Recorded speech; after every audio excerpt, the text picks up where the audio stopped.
नमस्कार मित्रांनो, लोका सांगे ज्ञान आणि स्वतः मात्र कोरडे पाषाण अशी म्हण महाराष्ट्रात आहे. महाराष्ट्रात जे काही संत होऊन गेले, जे काही महाराष्ट्राला संतांचा वारसा लाभला, या सर्वातनं म्हणी हा प्रकार खूप म्हणजे समाजामध्ये प्रबोधन आणि तेवढंच ज्ञान वाटणाराही आहे.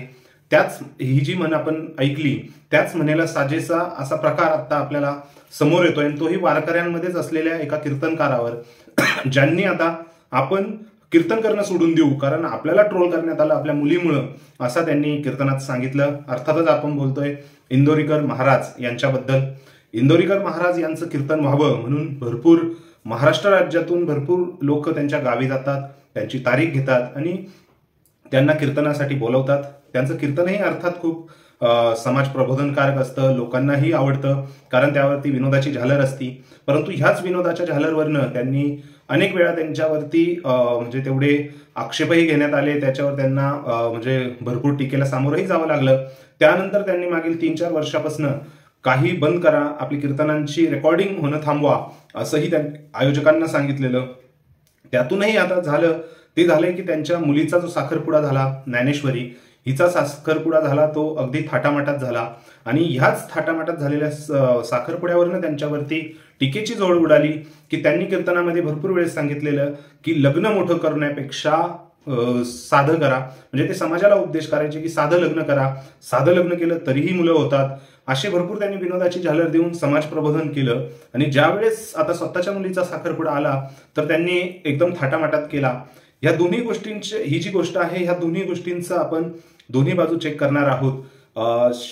म्हणजे कसं असतं, समाजात ते समाज प्रबोधनकार करतायत, त्यांनी समाजाला काही उपदेश केलाय आणि त्यांनी त्याचं अनुकरण केलेलं नाही, यावरून आता ती टीकेची जोड होतीये.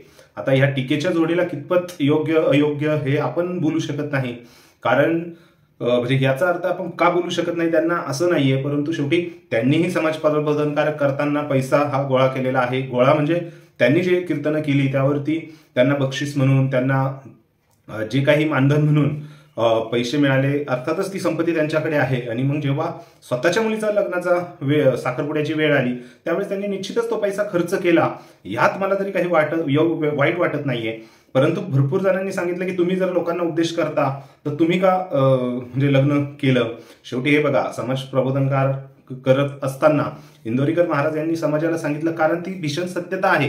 ज्यांच्याकडे पैसा आहे त्यांनी करतात नोवरी, पण ज्यांच्याकडे खरंच पैसा नाहीये त्यांनी लोन काढून कर्ज घेऊन आपल्या मुलींची लग्न मोठी करणं हे चुकीचं आहे, हे त्यांनी प्रबोधनकार केलं होतं. आणि भरपूर समाजाने ऐकलंही, कारण कर्ज काढून लग्न करून नंतर त्याचे हप्ते फेडत बसण्यापेक्षा लग्नच कमी करा. आता ज्यांच्याकडे पैसा आहे ते तर करणारच, शेवटी पैसा कमवलाय, आपल्या मुलाबाळांच्या हाऊस, लग्न, थोडं समाजात स्टेटस, ह्यासाठी लग्न करतात मोठं. त्यामुळे मला तरी कुठं वाटत नाही की इंदोरीकर महाराज यांनी लग्न साखरपुडा मोठा नव्हता करायला पाहिजे. आणि केला म्हणून त्यांच्यावर जर टीका होत असेल, त्यांच्या मुलीला जर ट्रोल करण्यात येत असेल, तर निश्चितच समाजाचं कुठंतरी हे जे समाज अहित करणारे जे लोक आहेत ते एकवटलेत आणि कुठंतरी इंदोरीकर महाराजांना वारकरी संप्रदायाला कमी लेखायचं असं वाटतंय मला. आता ही झाली ही गोष्ट. आता त्यानंतर पुन्हा कीर्तनामध्ये इंदोरीकर महाराजांनी याचं उत्तर देताना सांगितलं की मला माहिती, बाणगुळ माझ्या मागे आहेत, काही अवलादी मला बोलतील, त्यामुळं साखरपुडा तर हा ट्रेलर होता, आता लग्न तर मी याच्यापेक्षा मोठं करणार, असं थोडी धमकी वजा उत्तर दिलं. ह्या बाबतीत इंदोरीकर महाराजांच्या वक्तव्याचे मी समर्थन करत नाही, कारण शेवटी इंदोरीकर महाराज यांनी उत्तर देण्याची काही गरज नव्हती. तुम्ही आहात, तुम्हाला ट्रोल केलं, तुम्ही समाजाला उपदेश करत असता तर तुम्ही रिॲक्ट करण्याची काही गरज नाही. आणि रिॲक्ट करताय तुम्ही, यामध्ये नक्कीच तुम्ही जर धमकी देत असाल तर निश्चितच वारकरी संप्रदाय जी काही आचारसंहिता आहे त्यामध्ये तुम्ही हे वक्तव्य तरी मला बसत नाहीये असं वाटतंय. उगाच कुठेतरी सोशल मीडियाच्या आहारी जाऊन किंवा आहारी जाण्यापेक्षा किंवा कुठेतरी समाजात एक दाखवण्यासाठी की मी घाबरलेलो नाहीये ट्रोलला, त्यासाठी तुम्ही हे असे वक्तव्य करणे टाळली पाहिजे. आणि मी तरी या वक्तव्याचं समर्थन करत नाही. ज्या गोष्टी चांगल्या आहेत त्या चांगल्या आहेत, परंतु शेवटी इंदोरीकर महाराज यांनीही वारकरी संप्रदायाप्रमाणे थोडंसं संयम इथे दाखवला असतं तर निश्चितच चांगलं झालं असतं. तुम्हाला काय वाटतं या गोष्टीबद्दल, इंदोरीकर महाराजांच्या या वागण्यावरती आणि त्यांनी जे समाजाला उपदेश केला त्याच्या विरुद्ध त्यांनी जे साखरपुडा मोठा केला, ह्याबद्दल माझे विचार तर तुम्ही ऐकले. तुम्हाला काय वाटतंय ते कमेंट सेक्शनमध्ये कमेंट करून नक्की कळवा. व्हिडिओ आवडल्यास लाईक करा आणि आपल्या चॅनलला सबस्क्राईब करायला विसरू नका. धन्यवाद.